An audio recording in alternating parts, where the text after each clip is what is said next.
Hey everyone, welcome back to the channel Bug No Jutsu. Today, we'll be solving a very interesting SQL and Pandas problem from LeetCode, called rising temperature.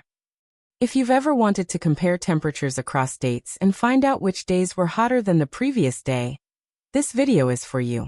We'll walk through the entire solution step by step, covering both SQL and Pandas approaches, and I'll explain everything clearly so you can easily follow along.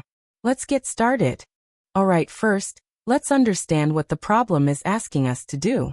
We're given a table called weather, which contains 3 columns.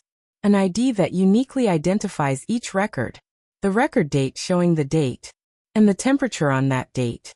Our task is simple. We need to find all the IDs of the dates where the temperature was higher than the previous day.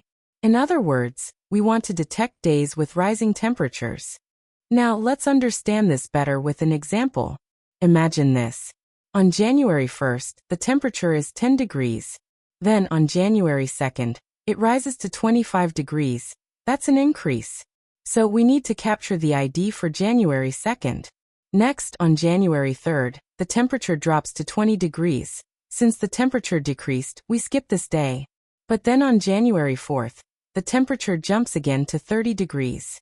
That's another rise, and we capture that date's ID as well. So overall, we only keep the IDs of dates where the temperature was higher than the previous day. This is the core idea behind this problem. Now let's see how we can solve this in SQL. At first glance, you might think of using the lag window function to compare today's temperature with the previous row's temperature. But here's the tricky part. Lag doesn't actually check dates. It simply looks at the previous row, which might not be the previous day if there are missing dates in the table. That's why we need a better approach here. Instead of lag, we'll use a self-join. Here's how it works.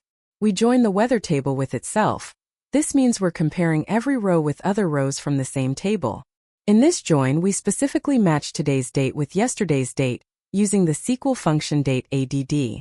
We write the condition like this. w1.recordDate equals date_ADD. w2.recordDate, interval 1 day. This ensures we're comparing a row only with the actual previous calendar day.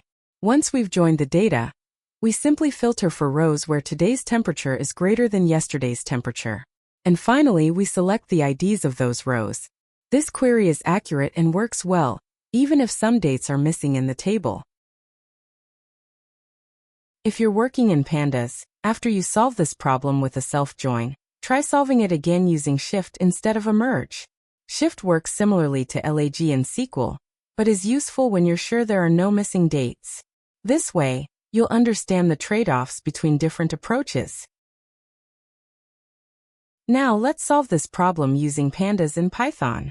We'll follow the exact same logic here.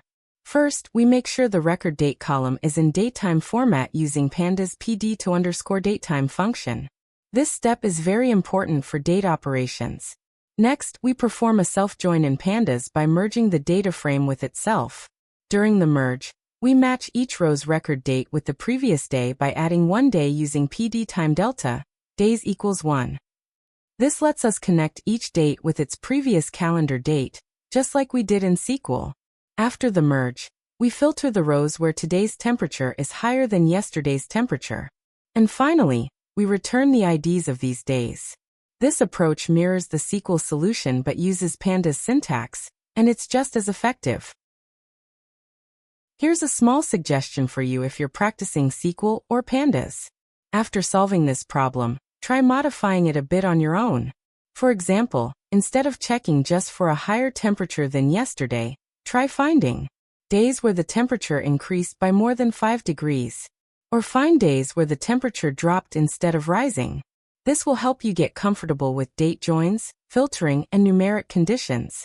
Also, I recommend trying this problem on different datasets like stock prices, sales numbers, or even website visitor counts. You'll quickly see how powerful this pattern is for real-world data analysis.